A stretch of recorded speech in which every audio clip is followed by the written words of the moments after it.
What's up, Vikings? Coach Vaughn here to show you this intermediate part with your Indian clubs. Now, if you saw the last video at the beginner, we just did it with singles, working with the side cast to in and outward mills. This one, we're gonna do a little bit more in the middle ground with doubles. Once again, just use 2 to 3 pound clubs. You do not need to go heavy with these, as I've stated before. And we're gonna get to know this front rack position right here first. We're gonna do a side cast to uppercut. This is a real good one for people who don't like doing mills and still can get that athletic movement out of the clubs, as you see here. So all I'm doing is having my hips neutral, and as I side cast, I'm gonna pivot this foot. It comes back to the front rack here. See, as you see there, I uppercut on this side, pull it actively in the lat, spike it, go the other side. So you see full speed looks just like this.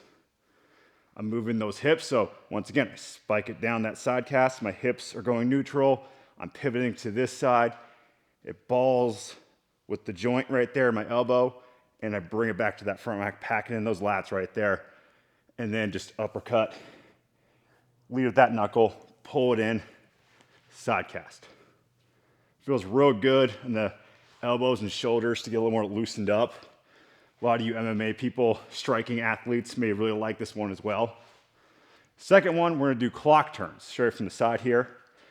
So what I wanna do is maintain my good posture here.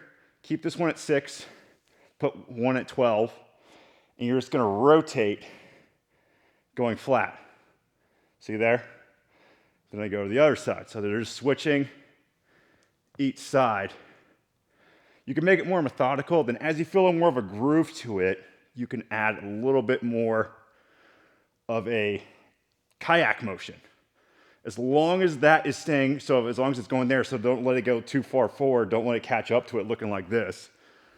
You know, like you're sinking in a pool. Try to make it look very, should line up there, line up top, going straight forward. And then if you really want to challenge, try doing it backwards. See that? Show you from the front here. So just go back and forth. And they're gonna feel real heavy. These are 3 pound clubs and I'm still feeling it. Once again, keeping this external rotation going, corkscrewing into my lat there. See that? Not folding in like that. Act like you're getting pulled apart right here.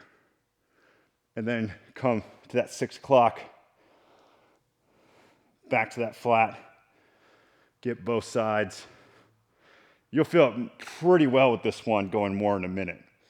And the last one, recommend with a pad. Getting a half kneeling position here. So getting that good strong half kneeling position with this shin vertical, dig that back toe down right here. And then you'll grab your clubs. And what we're gonna do is have this as the home position in the pullover. And you're gonna rotate in a T-spine cross. So I come back to the pullover, rotate to the other side. I want to fully align my chest along with the walls you see here. And then I come back home to that pullover. Nice good thoracic extension right here. Try not to hug them like this. Really dig that toe down so you can feel that hip flexor engage. The hips are staying neutral, and do both sides. So as you see here, the switch, engage that hip flexor with that back toe there. Very key. Keep that foot rooted down. Punch out, come back to pull over, other side. So I hope you enjoyed those 3 drills. If you'd like to see more, check out my ebook, Got a Club, where I showed you how to use these with 30 different drills with 10 each for beginner, intermediate, to advanced, to warm up for your steel clubs with 2-handed, single arm, and doubles, along with 40 workouts to show you how to get more comfortable with Indian and steel all in one program. You can find it at coachvaughn.net. This is Coach Vaughn signing off. Hope you have fun with that.